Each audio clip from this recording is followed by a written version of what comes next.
Movie की शुरुआत में हम सैरिक्यूज नाम के एक मछुआरे को देखते हैं जो हर रोज समुद्र तट पर मछलियां पकड़ने जाता था। ऐसे ही एक दिन जब वो मछलियां पकड़ रहा था तभी वो देखता है कि उसके जाल में मछलियों के साथ एक लड़की फंसाई है। फिर सैरिक्यूज भागकर उस लड़की के पास मदद करने जाता है, लेकिन तभी वो देखता है कि वो लड़की तो जिंदा है और उसे कोई चोट भी नहीं आई है, लेकिन वो लड़की काफी अजीब बर्ताव कर रही थी। फिर सैरिक्यूज उसे हॉस्पिटल चलने को कहता है, लेकिन वो लड़की उसे मना कर देती है। वो उससे पूछता है कि तुम्हारा क्या नाम है, लेकिन लड़की को भी अपना नाम याद नहीं था। फिर सैरिक्यूज उससे कहता है कि शायद तुम्हारी याददाश्त चली गई है। आगे वो उसे अपनी माँ के घर ले जाता है और उसे खाने के लिए कुछ सैंडविच देता है। फिर वो उससे कहता है कि तुम थोड़ी देर यहीं पर रुको, मुझे मेरी बेटी को देखने जाना है। इसके बाद वो अपनी बेटी एनी के पास जाता है जो उसकी एक्स वाइफ मोरा के साथ रहती थी, और आज सैरिक्यूज को उसे डायलिसिस के लिए ले जाना था। आगे जब एनी का डायलिसिस चल रहा था तभी सैरिक्यूज एनी को मछुआरे की कहानी सुनाता है जिसने समुद्र में से एक लड़की को पकड़ा था। तभी एनी कहती है कि शायद वो कोई जलपरी हो सकती है जिसके बारे में उसने स्कूल में पढ़ा था।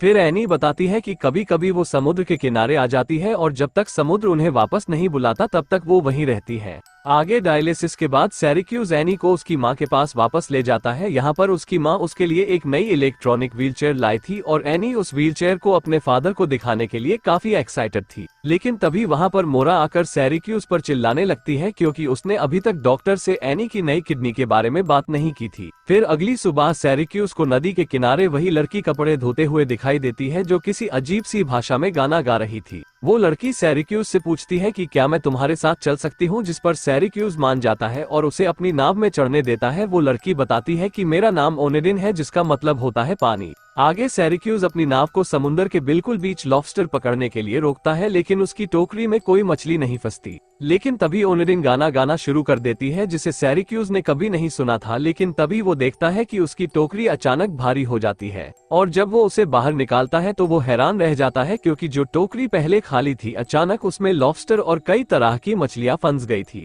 जिसमें से वो लॉबस्टर को निकाल कर रख लेता है और बाकी को समुद्र में वापस फेंक देता है। आगे वो लॉबस्टर को बाजार में जाकर बेच देता है और उन पैसों में से वो ओनेडिन के लिए एक नई ड्रेस खरीदता है, जिसके बाद वो एनी को स्कूल से लेने चला जाता है। फिर घर आते हुए वो एनी को मछुआरे और जलपरी की कहानी बताता है और कहता है कि वो जलपरी मछलियों के लिए गाना गाती है और वो मछुआरा उन मछलियों को पकड़ लेता है। अब ये सुनकर एनी को लग रहा था कि शायद उसके फादर हर रोज जलपरी का सपना देखते हैं। आगे अपनी बेटी को छोड़ने के बाद सैरिक्यूज अपने घर वापस चला जाता है, लेकिन उसे पता नहीं था कि उसकी बेटी चुपके से उसका पीछा कर रही थी। आगे घर पहुंचकर वो ओनेडिन को कुछ कपड़े और खाना देता है और पूछता है कि तुम यहाँ पर कब तक रहोगी। तभी ओनेडिन उससे कहती है कि मुझे तुम्हारे साथ रहना बहुत पसंद है, इसलिए मैं हमेशा यहीं रहना चाहती हूँ। वहीं एनी भी उन दोनों को साथ में देखकर हैरान थी और उसे पता चल गया था कि ये कोई कहानी नहीं बल्कि हकीकत है। इसके बाद एनी एक लाइब्रेरी में जाती है और वहाँ पर मरमेड के ऊपर लिखी हुई बुक्स मांगती है। इसी बीच सैरिक्यूज चर्च में जाता है और फादर के सामने कन्फेस करता है। भले ही वो एक शराबी है लेकिन उसने पिछले 2 साल से शराब को हाथ तक नहीं लगाया। साथ ही वो बताता है कि हाल ही में उसे एक सपना आया था जिसमें उसने अपनी एक्स वाइफ के नए हस्बैंड एलेक्स को मरते हुए देखा था। इसके बाद जब वो मोरा से मिला तो वो खुद भी शराब की एडिक्ट हो चुकी थी। अब ये सुनकर फादर उसे एक साइकोलॉजिस्ट से मिलने की सलाह देते हैं।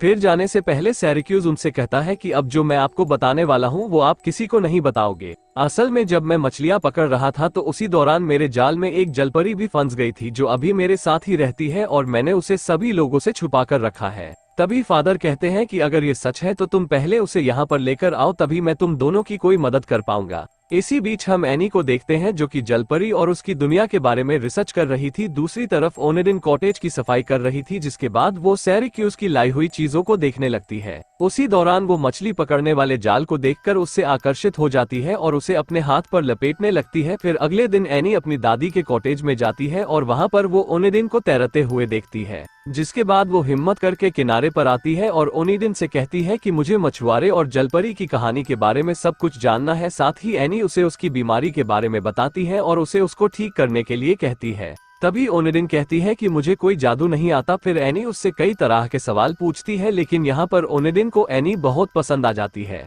फिर एनी उससे पूछती है कि पानी के नीचे क्या है, क्या वो जगह अच्छी है या बेकार। फिर हम देखते हैं कि एनी ओनेडिन से वो सारी चीजें पूछ रही थी जो उसने जलपरी वाली किताबों में पढ़ी थी। एनी कहती है कि तुम लोग तब तक बाहर रह सकते हो जब तक तुम किसी इंसान के साथ इंटीमेट नहीं हो जाते। फिर कुछ देर तक बातें करने के बाद एनी वहां से जाने लगती है और ओनेडिन से कहती है कि वो दोबारा उससे मिलने आएगी। दूसरी तरफ हम सैरिक्यूज को देखते हैं जो कि ओनेडिन के बारे में और जानने के लिए लाइब्रेरी आता है, लेकिन यहाँ पर उसे पता चलता है कि जलपरियों के ऊपर जितनी भी किताबें थी वो एनी पहले ही अपने साथ ले जा चुकी है। इसी बीच एनी की मुलाकात उसके पड़ोस के बच्चों से होती है जो उससे कहते हैं कि क्या तुम अपनी व्हीलचेयर से हमें खेलने दोगी। इस पर एनी भी हाँ कर देती है और उन्हें अपनी व्हीलचेयर से खेलने देती है, लेकिन उसी दौरान उस व्हीलचेयर की बैटरी खत्म हो जाती है, जिसके बाद वो बच्चे एनी को व्हीलचेयर के साथ उसके घर पर छोड़ देते हैं। वहीं एनी की मुलाकात एलेक्स से होती है जो उसकी बैटरी को रिचार्ज करता है और उसे जलपरियों की कहानी सुनाने लगता है। एलेक्स कहता है कि वो जलपरियां ही थी जिन्होंने हमारे देश स्कॉटलैंड को बनाया था। उधर सैरिक्यूज और ओनेडिन समुद्र के बीच मछलियां पकड़ने जा रहे थे, लेकिन तभी वहां पर गश्त लगाती हुई पुलिस की एक नाव आ जाती है, जिसको देखकर सैरिक्यूज ओनेडिन को छुपा देता है।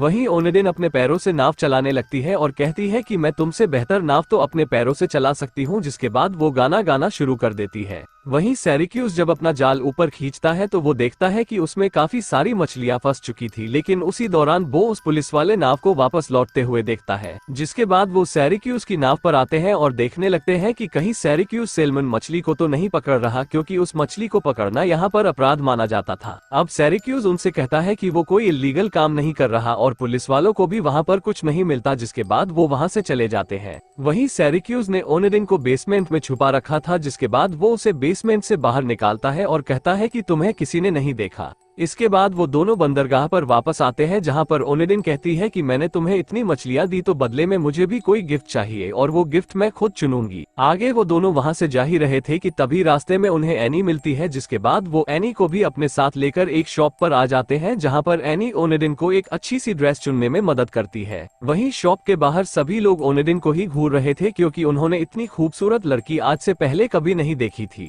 आगे वो तीनों सैरिक्यूज के घर पर आते हैं, जहां पर ओनेडिन एनी से पूछती है कि क्या मैं तुम्हें तैरना सिखा सकती हूं, जिस पर एनी भी उसे हाँ कर देती है। आगे जब ओनेडिन एनी के साथ स्विमिंग कर रही थी तभी उसे पानी में कुछ दिखाई देता है। ओनेडिन जब उसे बाहर निकालती है तो एनी उससे कहती है कि पौराणिक कथाओं के अनुसार अगर तुम इस बंडल को मिट्टी में दबा देती हो तो तुम 7 सालों तक जमीन पर रह पाओगी। अब ओनेडिन इसके लिए मान जाती है और वो दोनों जाकर उसे मिट्टी में दबा देते हैं। इसके बाद जब वो नाव पर थे तभी एनी ओनेडिन से पूछती है कि तुम्हारे फादर कहाँ पर है, लेकिन ओनेडिन उसे कोई जवाब नहीं देती। उसी दौरान वो देखते हैं कि वहाँ पर एक लोकल कंपटीशन चल रहा था और बहुत सारे लोग उसे देखने के लिए आए हुए थे। तभी एनी पूछती है कि क्या तुम्हारे पास सच में जादुई शक्तियाँ हैं, लेकिन जब ओनेडिन उसे कोई जवाब नहीं देती तब एनी जानबूझकर पानी में गिर जाती है। तभी ओनेडिन भी उसे बचाने के लिए पानी में कूद जाती है और उसे किनारे तक खींच लाती है। आगे जब सैरिक्यूज एनी को घर छोड़ने जाता है तो अपनी बेटी की ऐसी हालत देखकर मोरा सैरिक्यूज पर भड़क जाती है। तभी सैरिक्यूज कहता है कि एनी की व्हीलचेयर के ब्रेक ठीक से काम नहीं कर रहे थे। आगे जब सैरिक्यूज घर वापस आता है तो ओनेडिन उससे पूछती है कि तुम्हारी वाइफ को तुमसे क्या प्रॉब्लम है। तभी सैरिक्यूज कहता है कि मैं तो बस वहाँ पर अपनी बेटी के लिए जाता हूँ और मोरा से मेरा कोई मतलब नहीं है। अब यहाँ पर ओनेडिन और सैरिक्यूज काफी करीब आ जाते हैं और इंटीमेट हो जाते हैं। इसके बाद हम देखते हैं कि जब सैरिक्यूज चर्च से बाहर निकलता है तभी उसके पास एक अनजान आदमी आता है और ओनेडिन के बारे में पूछने लगता है, लेकिन सैरिक्यूज उसे इग्नोर कर देता है और वहाँ से चला जाता है। जिसके बाद वो हमेशा की तरह एनी को डायलिसिस पर ले जाता है, लेकिन जब वो वहाँ से वापस घर आता है तो वो देखता है कि घर पर कोई नहीं होता। आगे सैरिक्यूज ओनेडिन को ढूंढने निकल जाता है और काफी ढूंढने के बाद वो उसे एक जगह पर मिल जाती है। फिर ओनेडिन उसे बताती है कि उसका हस्बैंड उसे ढूंढ रहा है, लेकिन वो उसे और एनी को छोड़कर यहाँ से नहीं जाना चाहती। तभी सैरिक्यूज कहता है कि मैं विश करता हूँ कि तुम हमेशा यहीं पर रहो। इसके बाद हम मोरा और एलेक्स को देखते हैं जो कि नशे में गाड़ी चला रहे थे और उनके साथ एनी भी थी। उधर दूसरी तरफ ओनेडिन का हस्बैंड बहुत तेजी से गाड़ी चलाकर ला रहा था, जिसकी वजह से मोरा की कार का एक्सीडेंट हो जाता है और एलेक्स की वहीं पर मौत हो जाती है। फिर जब सैरिक्यूज और ओनेडिन को इसका पता चलता है तो वो भागते हुए हॉस्पिटल पहुंचते हैं। आगे डॉक्टर सैरिक्यूज को बताता है कि एलेक्स की किडनी तुम्हारी बेटी से मैच हो गई है, क्योंकि एलेक्स एक डोनर भी है तो हम उसकी किडनी एनी को लगा सकते हैं। दूसरी तरफ ओनेडिन का हस्बैंड उसे ढूंढ लेता है और उससे कहता है कि चलो यहाँ से चलते हैं, लेकिन ओनेडिन उसे जाने के लिए मना कर देती है। उधर एलेक्स की मौत के बाद मोरा सैरिक्यूज से कहती है कि अब मैं एनी को अपने पास में नहीं रख सकती। इसके बाद वो अपनी बेटी की सारी जिम्मेदारी सैरिक्यूज को दे देती है, लेकिन साथ ही वो ये कंडीशन रखती है कि उसे ओनेडिन को छोड़ना होगा, लेकिन सैरिक्यूज के लिए ये करना आसान नहीं था। इसके बाद मोरा सैरिक्यूज को अपने साथ ड्रिंक करने के लिए कहती है, क्योंकि उसने भी कई सालों से ड्रिंक नहीं की थी। वहीं सिराक्यूस कुछ ज्यादा ही ड्रिंक कर लेता है और ओनेडिन के पास आकर कहता है कि तुम जहां से आए हो वहां पर वापस चली जाओ, लेकिन जब ओनेडिन उसे मना कर देती है तो सिराक्यूस उसके साथ जबरदस्ती करने लगता है और उसे उसी आइलैंड पर ले जाता है जहां पर वो उसे मिली थी। अब हम देखते हैं कि सिराक्यूस के लिए ये करना बहुत ही मुश्किल था, लेकिन उसे फिर भी ये सब करना पड़ रहा था, जिसके बाद वो उसे वहीं छोड़कर वापस अपने घर आ जाता है। फिर वो एनी के पास जाता है और उसे अपने घर पर ले आता है। अगली सुबह जब एनी टीवी देख रही थी तो उसमें वही गाना आ रहा था जो ओनेडिन गाना गाया करती थी। अब ये गाना जब सिराक्यूस सुनता है तो उसे पता चलता है कि ओनेडिन कोई जलपरी नहीं थी बल्कि एक इंसान ही थी, जिसके बाद वो तुरंत ओनेडिन को ढूंढने के लिए उसी आइलैंड पर पहुंच जाता है जहां पर वो उसे छोड़कर आया था। फिर वो उससे पूछता है कि तुम मुझे सच सच बताओ कि तुम कौन हो और तुम यहाँ पर कैसे आए। तभी ओनेडिन कहती है कि मैं रोमानिया में थी और एक ड्रग कार्टेल मेरी मदद से ड्रग सप्लाई करता था। फिर एक दिन जब वो पानी के रास्ते से ड्रग्स लेकर जा रहे थे तभी वहां पर पुलिस आ गई और मेरे हस्बैंड ने मुझे पानी में फेंक दिया और कहा कि मैं तुम्हें बचा लूंगा, लेकिन वो मुझे बचाने नहीं आया। मैं उस पानी में डूब गई और बहते हुए तुम्हारे जाल में फंस गई। अब ये सुनकर सिराक्यूस को बहुत बुरा लगता है, जिसके बाद वो ओनेडिन को लेकर वापस अपने घर आ जाता है, लेकिन वहां पर ओनेडिन का हस्बैंड पहले से ही मौजूद था और उसके साथ एक और आदमी भी था। तभी वो उन दोनों को पकड़ लेते हैं और वो आदमी ओनेडिन से कहता है कि मुझे मेरे ड्रग्स वापस चाहिए।